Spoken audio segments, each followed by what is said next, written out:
Bonjour les amis, je vous retrouve aujourd'hui dans cette vidéo pour vous présenter cette fois-ci la trousse avec mes produits que j'emmène pour cet été. Ça fait maintenant plusieurs semaines que je vous sors chaque mercredi une nouvelle vidéo avec une nouvelle recette pour que vous puissiez vous fabriquer vous-même vos produits. Donc je vous ai déjà présenté une recette de démaquillant, une recette de spray pour protéger vos cheveux du soleil, une recette d'un répulsif anti-moustique, deux recettes de spray hydratant. Du coup, toutes ces recettes là c'est pour vous aider à réaliser vous-même aussi vos propres produits maison. Donc aujourd'hui je vais vous présenter en fait tous les produits essentiels que j'emmène avec moi en vacances. J'avais déjà vu plusieurs vidéos de ce genre sur YouTube, mais c'était pas avec des produits naturels, et vu que moi j'ai une routine avec des produits faits maison et le plus naturel possible, je me suis dit que ça pouvait être intéressant de vous montrer aussi comment je les conserve, comment je les transporte, parce que vu que c'est fait maison, et bien forcément il y a la conservation, comment je les maintiens en température, etc. Donc je me suis dit que ça pouvait être vraiment intéressant de vous présenter ça. À savoir que tous les produits que je vais emmener avec moi, que je vais vous présenter, vous pouvez retrouver les vidéos sur ma chaîne YouTube pour que vous puissiez vous les fabriquer. Je vous mets tous les liens dans la barre d'infos. J'ai déjà commencé par m'acheter une trousse de toilette qui soit assez grande pour ranger les produits. Vu que j'ai des flacons de 100 ml, il me fallait quand même une trousse qui était assez haute. Et celle-ci, je l'ai trouvée au DM, donc c'est un magasin en Allemagne. Je l'ai vraiment pas payé cher, il me semble que c'était entre 8 et 10 € la trousse, et je la trouve super jolie. Et vous voyez qu'on a vraiment pas mal de place pour ranger plein de produits. Donc je vais déjà commencer par le spray protecteur solaire. Donc c'est un spray à base d'huile végétale de framboise, et cette huile là elle a un indice de protection assez élevé, entre 38 et 50. Donc elle va permettre de bien protéger les cheveux des rayons UV du soleil. C'est mélangé avec un hydrolat, donc ça permet de pas trop graisser les cheveux. Donc avant de l'utiliser, il faut toujours bien le secouer. Donc déjà j'emmène ce petit spray là avec moi. Ensuite, toujours pour mes cheveux, je vais emmener un shampoing. Et vous savez que d'habitude pour me laver les cheveux, je vais utiliser des poudres ayurvédiques. Ce sont des poudres indiennes qui ont des vertus lavantes, et c'est ces poudres là justement qui m'ont permis d'épaissir mes cheveux, de les rendre beaucoup plus jolis, parce qu'avant j'avais les cheveux très fins. Donc je me lave les cheveux avec ces poudres là en général une fois par semaine. Et ces poudres là je les mélange en général avec quelques actifs. Donc je sais que j'aime bien ajouter de la provitamine B5, de la protéine de riz ou de la protéine de soie. Mais je vous ferai de toute façon une vidéo consacrée à mon shampoing et mes poudres ayurvédiques. Donc là je vais pas emmener mon bocal de poudre avec tous mes actifs, etc. parce que je trouve que ça va être beaucoup trop encombrant, c'est trop de choses à prendre. Donc là pour l'occasion, je me suis acheté un petit shampoing solide sur Amazon. Donc là juste pour mes 15 jours de vacances, je vais utiliser celui-là. Ça va être un test, en même temps j'ai jamais encore acheté cette marque-là. Si ça vous intéresse, je vous ferai un retour, je vous dirai si du coup il est bien ou pas. Mais en tout cas j'aime bien parce qu'il est tout petit et c'est vachement pratique justement pour emmener en vacances. Ensuite donc là on a eu le shampoing, et je vais aussi me prendre un après-shampoing. Normalement j'utilise toujours une eau vinaigrée en dernière eau de rinçage après la douche. En fait le vinaigre et l'eau, et ça permet de refermer les écailles du cheveu, d'aider au démêlage, et ça apporte en même temps de la brillance aux cheveux. Mais là vu que je vais être amenée à avoir les cheveux très emmêlés, je pense, donc j'ai décidé d'amener mon après-shampoing que je me suis fabriqué au lait d'avoine. Donc c'est un après-shampoing qui démêle super bien les cheveux.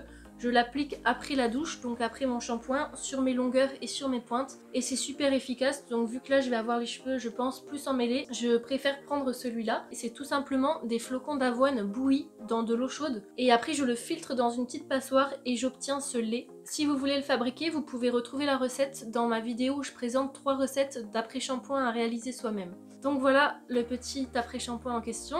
Et pour terminer pour les cheveux, je viens prendre avec un spray hydratant. Ça je trouve que c'est quand même important parce qu'avec le soleil, les cheveux ont tendance à se déshydrater beaucoup plus rapidement, et c'est comme ça qu'ils peuvent devenir secs après l'été. Donc ce petit spray là, ça passe partout, je veux dire, ça prend pas de place, et j'aime bien m'en vaporiser tchoup tchoup tchoup assez souvent sur les cheveux, surtout le soir après la douche. J'aime bien en vaporiser sur mes longueurs et sur mes pointes pour venir les hydrater. Donc voilà pour mes produits pour les cheveux. Donc en gros je prends mon spray protecteur de chaleur, mon shampoing, mon après-shampoing et mon spray hydratant. Alors maintenant les produits que je vais prendre avec pour le corps. Donc je vais déjà commencer par mon savon. Donc ça c'est un savon que ma tante a fabriqué maison, qu'elle m'a offert. Donc en ce moment je les utilise pour tout le corps parce qu'ils sentent super bon. Si vous voulez la recette, il me semble que ma tante l'avait postée sur le groupe Facebook.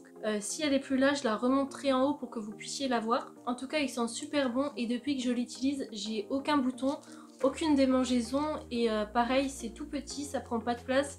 Je trouve que c'est super pratique pour emmener en voyage justement.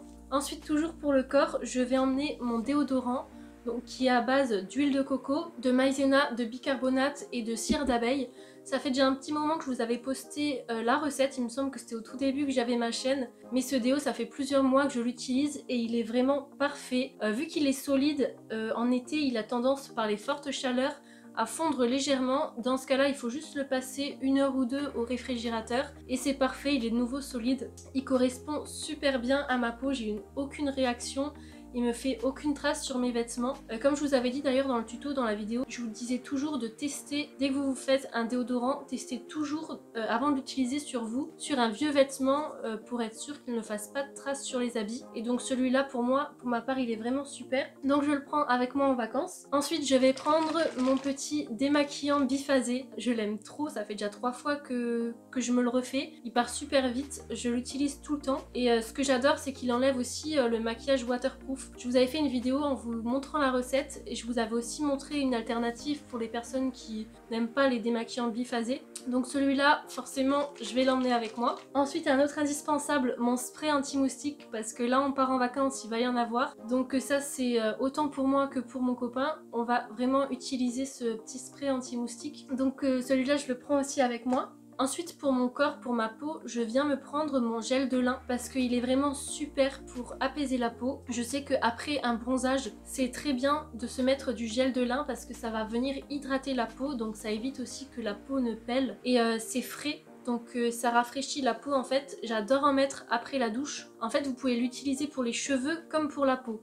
Donc j'ai commencé moi par l'utiliser pour mes cheveux et quand j'ai commencé à l'utiliser pour la peau, ben, j'ai vu que c'était magique. En ce moment là je l'utilise quasiment que pour la peau, donc je le prends aussi avec dans ma petite trousse. Et pour terminer, je viens prendre mon huile de monoï. Donc ça sent trop bon. Le monoï pour l'été, c'est la senteur que je préfère. Donc celui-ci, je l'ai acheté sur Aromazone.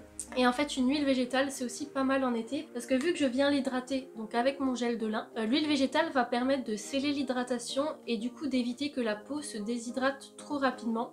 Donc ça va faire une sorte de barrière protectrice. Donc non seulement ça va venir nourrir la peau, mais ça va aussi éviter la déshydratation. Donc le combo hydratation-nutrition sur la peau, c'est vraiment pas mal. Pour les cheveux aussi d'ailleurs, ça peut servir pour les deux. Mais moi je l'utilise plus pour la peau en ce moment. Donc mon gel de lin et mon huile de monoï. Donc maintenant une petite précision concernant la conservation des produits. Il faut savoir que ce sont quasiment tous des produits faits maison. Donc dans la plupart j'y ai mis du Cosgar ou de la vitamine E. Le Cosgar c'est un antibactérien en fait, ça va être un conservateur qui va éviter la prolifération des bactéries dans tous les produits aqueux, donc qui contiennent de l'eau, donc comme le gel de lin, mon spray hydratant par exemple, ou alors même mon spray protecteur solaire vu qu'il contient de l'hydrolat. Et la vitamine E, ça va être plutôt pour les préparations qui contiennent des huiles, donc ça va éviter le ranciment de l'huile. Donc par exemple, mon protecteur solaire contient du Cosgar, vu qu'il contient un hydrolat, et aussi de la vitamine E, vu qu'il contient de l'huile. Donc tous ces produits-là, en général, je les maintiens pas au frigo, vu qu'ils ont des conservateurs, j'arrive à les tenir 2-3 mois comme ça sans les maintenir au frigo. Donc là, j'arrive très bien pour les transporter dans ma petite pochette, c'est vraiment pratique, il n'y a vraiment pas de souci à se faire. Par contre, il y a 2 produits qu'il faut absolument que je garde au frigo, c'est le gel de lin, parce que il tourne très vite. Il a un conservateur, donc j'arrive tranquillement à le garder 2 mois. Mais par contre toujours au frais. Et le deuxième, ça va être mon après-shampoing au lait d'avoine. Bah, vu que ça reste un lait, ça peut tourner très vite en fait avec la chaleur. Donc je le maintiens toujours au frigo. Ces 2 produits-là vont toujours au frigo. Et là pour le coup, pour le transport dans la voiture, ben, je pense que je vais les mettre dans la glacière pour les maintenir un minimum au frais pour pas que ça tourne. Donc voilà, le naturel c'est ça aussi. C'est quand même des produits faits maison. Mais au moins vous n'avez pas tous les produits chimiques qu'on peut retrouver dans les produits en grande surface quoi. C'est le seul petit inconvénient, ça va être de les garder au frais, mais personnellement moi ça me dérange absolument pas, le frigo il est pas loin de la salle de bain donc voilà. Donc pour ces 2 produits là, ils vont se transporter dans la glacière.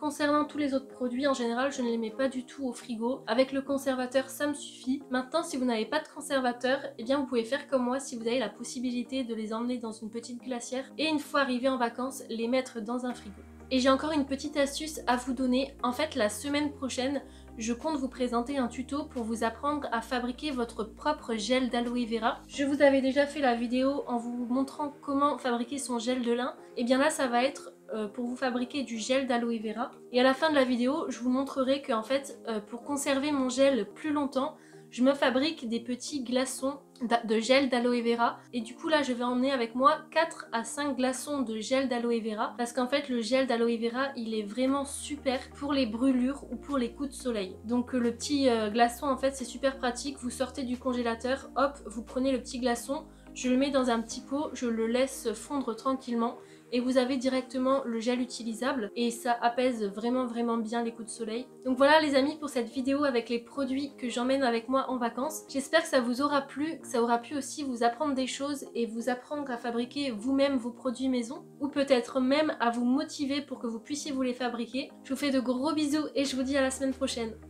Ciao!